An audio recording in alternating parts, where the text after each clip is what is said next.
threads. What we're going to do now is start working with threads and learn how Java deals with threading.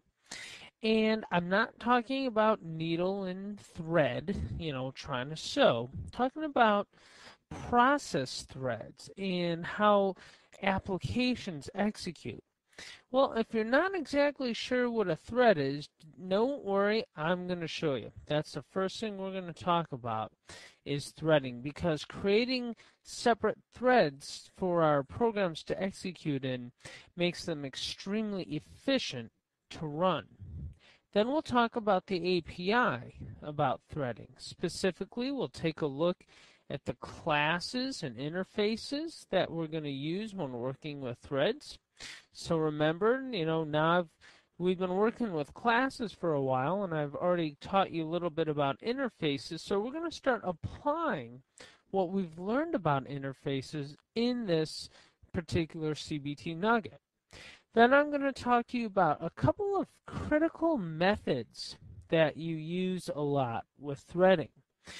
Really, working with threads, I think is for the most part fairly straightforward. It's just following the instructions, knowing the right classes, knowing the right interfaces, and the methods.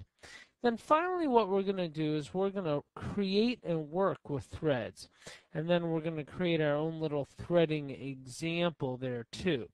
So let me start off with a nice explanation of what just exactly a thread is. Programs run in your computer, and what a program has to do is it has to execute and send commands to your CPU, and then your CPU interprets the commands and makes certain things on your computer happen to do things like, paint your monitor and access your hard drive. So these here represent your CPU. So this is like your little CPU here. This is your CPU.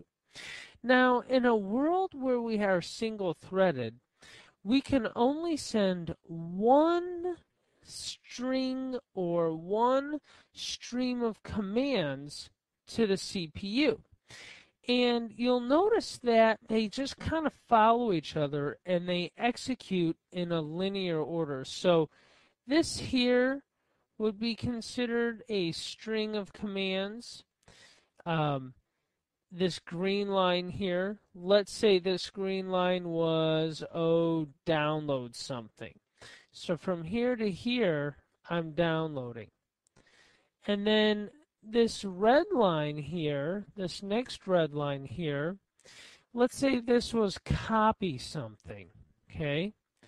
And this blue one here is to calculate something. This purple one here is to move a file, etc. So basically, this will execute first because it is right by the processor. Then, in order for me to calculate something, I have to wait for this thread to execute. Then this one can happen. Then that finishes. Then I do the next one here. Then this one and this one. It would be like having, if everything was single-threaded, it would be like having to wait for a file to download before you could do something else. But that's just not how it works. We are able to multitask on a computer. Now, the reality of it is we're not really multitasking because we only have one CPU. And you see, a CPU can only do one thing at a time. It can only do one command at a time. It does that one thing at a time extremely fast, right? CPUs are rated in MIPS, millions of instructions per second. But with the advent of processing architectures in Windows 95, we started to move in quote-unquote a multi-threaded environment. And what's happening there is we are able, instead of waiting in line for things to execute, we are able to send multiple things to the processor. and it happens what appears to be simultaneous. Now, in reality, what's happening is there's a part of the operating system called the microkernel or the scheduler, which basically says, okay, you're going to run for a second, then you, then you, then you, now you back here. And it's basically doing what's like multiplexing, okay? And each one of these threads is assigned a priority. And the higher the priority or the lower the priority determines the order on which your thread will run. However, we still have the effect of completely what would appear at least to be multitasking. And again, things happen on the computer so fast that, for our brain at the speed we run, it does appear to be multitasking. Now, here's something that you really have to get clear. We have absolutely no control in Java of when our application will run. We do not. You see, the main method, that main method that we've been using for a while, is the main thread. All of the programs we've been writing up until this point have been single-threaded. They all run in main, which is the main primary thread that starts a Java application. But when we start a Java application, it goes to the operating system's microkernel or scheduler. Just so you know, a microkernel is a Windows term, and scheduler is kind of more generic. And it's up to the process, it's up to that component of the operating system to go ahead and permit the thread to execute and hit the processor. So basically, every time we run a Java application, we're kind of suggesting to the operating system, hey, you know what? We're available to run. Run us whenever you want. And you'll notice that, we tend to get run, but sometimes it's not as instant as other times. And that's, again, because of what's going on with the scheduler and the operating system. Now, working with threads is an extremely flexible process. We have several ways about doing it. And sometimes one way will make better sense than the next way. So let's start digging into the syntax and building some multi-threaded applications. We're going to start by digging into the Java API. So let's bring up our good old buddy, the Java website. And you can see here I'm at the java.sun.com/Java 2 Standard Edition, the version docs API. All right. I'm in the java.lang package. Again, we haven't gone into too much detail about packages yet, but we will eventually. So just know that packages allow me, or allow Java, Sun actually, to organize their classes into groups of logical common functionality. And I did say allow me, and it's true because eventually we'll be creating our own packages. And there's two very important classes, or I should say one class and one interface. The thread class. Now, I went into a nice detailed explanation of what a thread is. How you can send multiple streams of execution to the CPU. In actuality, okay, a thread is an instance of the java.lang.thread class. All Java threads start some way, shape, or form as an instance of the java.lang thread class. And its ultimate technical, explanation. A thread is a Java object. You can see public class thread, extends object, and what is this? Look at implements, which means it uses the runnable interface. And runnable is the interface that we'll talk about here in a little bit. So you can read up on the threads, but I want to point out a couple of different methods to you that are typically found in the thread class. First, let's take a look at the constructors. How do you create a thread? Well, you can just use an empty constructor. You can pass runnable targets to it. You can give it a name by passing a string. And you can even work with groups of threads called thread group classes or thread group objects. The methods. We have active count, gives us the number of threads. We have count stack frames, the current thread. But let's run down and take a look at a really important one called the run method. The run method is probably one of the most important methods that you will use working with threads. If this thread was constructed using a separate runnable object, the runnable object's run method is called. Otherwise, this method does nothing and returns. The run method is something that we will override in our threads. Now, when I say in our threads, I mean in the classes we create that somehow either are derived from thread or implement runnable. And essentially what we're going to do is the code that needs to run in its own separate thread, that is going to be placed in the run method. And that run method will call other methods. And the thread execution of a new call stack always begins by invoking run. So that's what thread is. Two things, essentially in Java.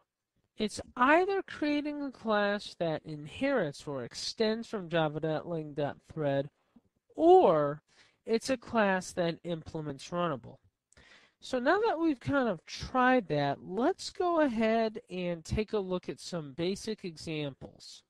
Let's go ahead and do an example of working with threads that will start off kind of easy and work our way into more complicated examples. So I'm going to create a class, and it would look something like this. So I'll say public or class, and we'll call it thread demo 1 or 1. And here's what we do. It extends thread. And again, as I said, a thread is just some way, shape, or form an instance of the thread class. And by creating your own class that extends thread, thread demo 1 is now a thread. And then what we want to do is go ahead and override the run method. So we'll say public void run. Okay. And then essentially the code that goes in there is what we'll isolate into a separate thread. So code to run in a separate thread. Okay. That's how it works. So this code, whenever I create an instance of thread demo 1, and I want the code to run in a separate thread, anything in its run method will go ahead and isolate as a separate thread. Now, that's one way of doing it, but there's a problem with creating threads this way. And the problem is right up here. I've gone ahead and used up the one chance I have to use implementation inheritance, right? Because a class cannot inherit from more than one class. So if I say extends here, I'm done. So the next thing that I can do, instead of inheriting from the thread class, is I can go ahead and implement the runnable class, or the runnable interface rather. So let's take a look at that. It's fairly simple.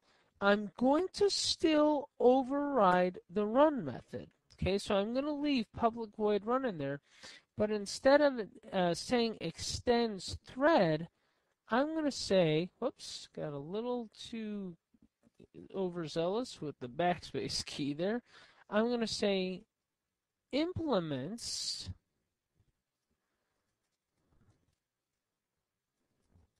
runnable. And this is definitely the preferred way of doing it, by implementing the runnable interface. To see the power of multi-threaded applications, let's take a look at an example of using a single-threaded application. Now, I created a class called Generate Numbers, which is basically going to be used to print out numbers. Here I've got a Generate Numbers constructor that takes two parameters, two integers, st, which will set your start, and inc, which will set your incrementer. So if you pass in a number like 1 and 2, what will happen is 1 will come in as your start, so I equals 1, and 2 comes in as your incrementer.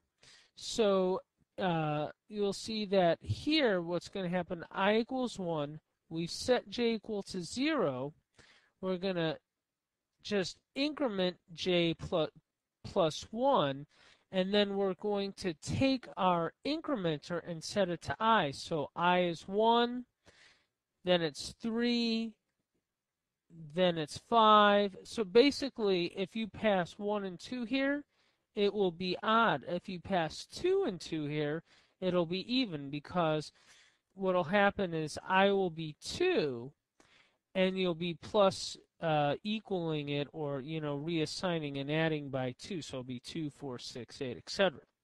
Don't worry about the logic of it, but you'll see it's going to print out numbers, either odd or even, depending on how I start and what I specify is the incrementer.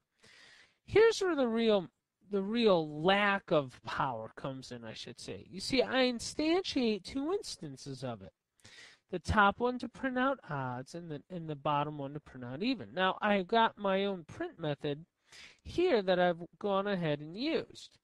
Now, here's why you're going to see it's single-threaded. It's single-threaded because this is going to run and execute complete. It's going to start and stop. And then this one. There is no chance of having a mix-up, because I'm not sending each instance to the processor simultaneously to be run as its own thread. This whole main method will be run as one single thread. So first this, then this. Now I've already compiled it, so let me go ahead and clear this, and let's go ahead and run it again. So I'll say Java no threads. Let's see what we get. Take a few seconds to think, and here we go. You see, it's going to do 1, 3, 5, 7. In other words, all of the odd numbers are going to happen first. Then what's going to happen is all of the evens, because it's single-threaded. So the first method call happens first, and the second call happens second.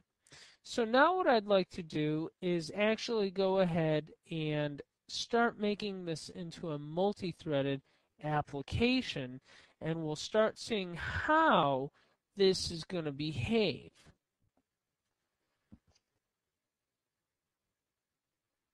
The way I'm going to convert this into a multi-threaded application is we're going to do it the simple way. So I'm just going to take my Generate Numbers class, and I'm going to extend the thread class. So basically, I've now converted my Generate Numbers class into a thread by inheriting from it. Remember, inheritance is a relationship. Now, I've already got this print method defined, so I don't need to really rewrite that. I could just simply go ahead and make this the run method, okay? But I'd like to show you a little bit more advanced way of thinking, just to expand your mind a little bit about programming, because as I said earlier, the run method contains all the code that is to run in a single thread. Okay, or I should say in its own thread. Now, I've already got this coded. So how do I make the run method execute this stuff? I simply go ahead and call my print method. So print, okay? So there we have it. Now what I'm going to do is I'm going to instantiate two instances of the class. Now what we have to remember is I've already done it, and generate numbers is a thread. You got to understand it. It is a thread because it's inheriting from threads. Now it's a specialized thread. It's basically used for counting. Now here's what I'm going to show you first. So I'm going to call run, and then I'm going to call run. Okay, so I'm going to go ahead and compile it, do Control 1. And now I'm going to go ahead and run it by doing a Control 2. Okay, here's the huge deal. By calling the run method, you do not launch it in its separate thread. Notice how first I have my odds, then I have my evens. Well, that's basically what we had before. Matter of fact, let me go ahead and bring up a command prompt because I'm going to want to have that. All right, let's minimize you. Instead, what we do is we call another special method. I already taught you about the run method. This contains the code that is to run in its own thread. Any job you want done goes in the run method. But to launch a thread, actually, technically speaking, to start a thread, which means I'm going to suggest to my computer's operating system, to its scheduler, to its microkernel, I'm going to say, look, go ahead and whenever you have a chance, please run this. So let me go ahead and compile. All right, now I'm going to run it. Let's see what we get. So I say Java, no threads. You know, I just realized I should have renamed the class to threads. But you see what I say. Look it, I can already see the intermingling of even and odd numbers. Here we have 1, 3, 5, 7, 9, 2, 4, 6, 8. So you could see that the even number, rather the odd number one ran for a little bit first. Then the scheduler said, okay, now even one run for a little while. Then it said, okay, odd version run for a little while, and so on. Let's go ahead and clear this and run it again. No threads. See what we get. See here, it's doing the same thing. Here, odd one starts, then the even one, okay? And now the results aren't going to always be as predictable as this. It's really important that you understand that. We really have no idea which thread is going to execute first. It's all really depends on the operating system. But now we could see in how the even and odd numbers are intermingled, because what's happening is we're sending each one of these to the processor simultaneously, and we're letting the operating system say even one run for a little bit, then the odd one, then back and forth, and we're letting the computer schedule that. Now let's go ahead and show you how to do this by implementing the runnable interface. All right, the first thing I'm going to do is I'm going to just do a quick save as, because I want to rename this file to runnabledemo.java. And I'm going to rename the class to runnabledemo here. Runnable demo. All right, now this class is fairly easy to work with. We essentially changed this to, instead of extends threads, to implements runnable. Okay, that's a fairly straightforward process. Here's where things get a little bit different up here. Instead of creating instances of the generate numbers class, I can no longer do that because generate numbers is no longer a thread. So what I have to do is let me go ahead and show you here. Let's space this down. And I'm going to say thread. Let's do it this way.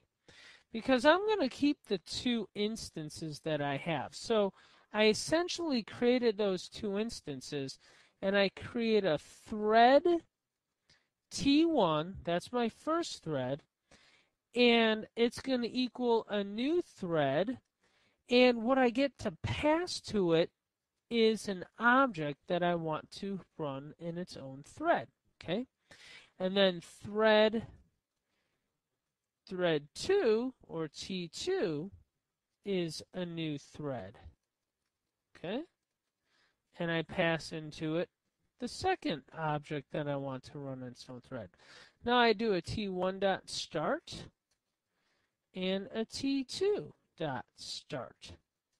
All right, and I go ahead and compile. And I'll do a Control 2 and we'll run it.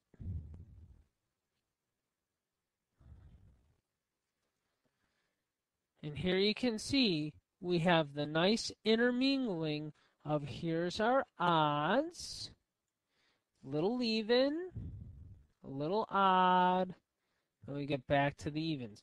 We essentially get the same result, okay? And that's what's going on with threads. Now what I'd like to do is kind of give you a real cool example of using threads using Java swing classes. Let's take a look at the simple swing application that I wrote. Notice how I imported the appropriate packages, java.awt, javax.swing. Now, I created a swing demo class that is in itself a JFrame. I extended or inherited from JFrame. My constructor, I created a constructor where I set the title, the size, and show. Then I have my own main method in which I go ahead and instantiate an instance of my own self, if you will, or my own JFrame. So I go ahead and do a Control 2 to run it, and here we can see I get my mainframe, my JFrame rather, not my mainframe, but my JFrame. Now, what I want to do with you is I want to create a digital clock that runs right in there, okay?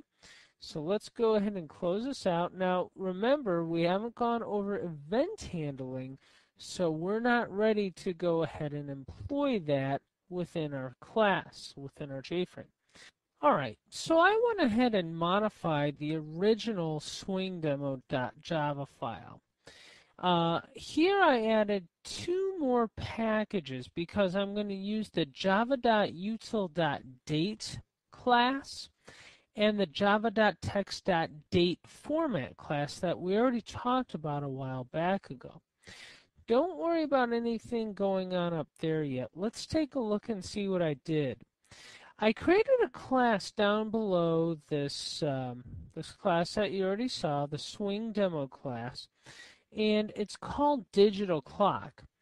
And what I did was I extended JLabel and implemented runnable, which means I'm inheriting from JLabel and I am using the runnable interface, which another way of saying that is my digital clock class is a JLabel that is runnable. So what does this give me? Well, let's take a look at the void run method first. Public void run. Now you'll notice that I have a try-catch block. What I'm hoping is that you'll see is that everything I've taught you earlier is not going to go away. these separate little CBT Nugget videos that you're watching aren't mutually exclusive. You don't watch one and forget about it when you go on to the second one, then forget about that when you go on to the third one. This whole course builds, builds, builds on top of it. So look at, here's a try-catch block that we have to implement, and I'll show you why we have to do it. Now, what I did was I created an infinite loop. I used a while loop. Talked about that a long time ago. And I just put true in there, which means this loop will run at infinitum. I created a new instance of the date class called the time. And what I did was I took the date format dot get time instance. Before we used the get date time instance. There's also a get date, but I'm specifically interested in the time, so I called the get time instance, and I formatted it as long, which will give me hour, minutes, and seconds. Then what I did was I called set text. Now remember, I am, or I should say, this digital clock is a JLabel. And therefore, when I'm calling the set text method here, I'm calling the set text method of myself, which means I'm setting the text of the JLabel I'm going to be. And what am I setting the text to? I'm calling the date format method, and I'm specifying my date class, my date object in there called the time. Then I'm calling something thread.sleep. Now, we haven't talked about this yet, but threads are in different states. They're either running, they're waiting, or they're sleeping. And what you can do is you could suggest to the scheduler of the operating system, you'll say, look, run this thread for 1,000 milliseconds, then let it go to sleep for 1,000 milliseconds, and then run it again every 1,000 milliseconds.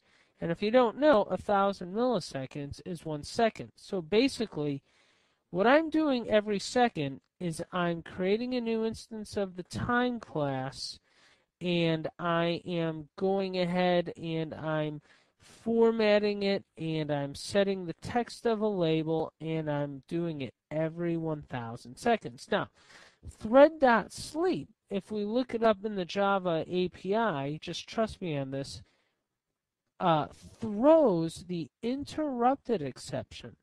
So I'm going to be catching that. And if that interrupted exception occurs, I'm going to be assigning the text of my JLabel, the message. I'm going to call the get message of the interrupted exception, which is just the official text of the message. Now, the constructor. This is where things get a little complicated. What I'm doing in the constructor is when you create a new instance of the digital clock class, this is where I'm going to create the thread. Now, this keyword here, we talked about it before when we were working with constructors. But in this context, what it means is when you create an instance of the digital clock class, pass this own instance into the thread and then call the start method. All right, let's take a look at this in action up in the top and how we're going to implement it. All right, so here's the swing demo class, and notice all I have to do is create a new instance of the digital clock class, and I call the get content pane to give me the container that allows me to call the add method, and I'm going to put my digital clock up to the border layout north. So what I've done here is in this digital clock class is I've encapsulated all of this functionality. And now anytime I need a digital clock, I just go ahead and instantiate an instance of it and put it into a JFrame. So I'm going to hit Control 2 here, and let's build this, or let's get this JFrame running and see what we get. Check it out. Here we go. Do you notice how it's moving? The timer is ticking and ticking, and this clock runs in its own thread.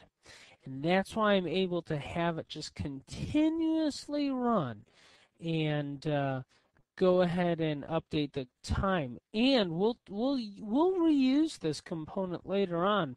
And you'll see that because it's running in its own thread, I'll be able to do other things. You'll notice that it doesn't really affect, if I'm resizing this here, you can see the clock is still ticking.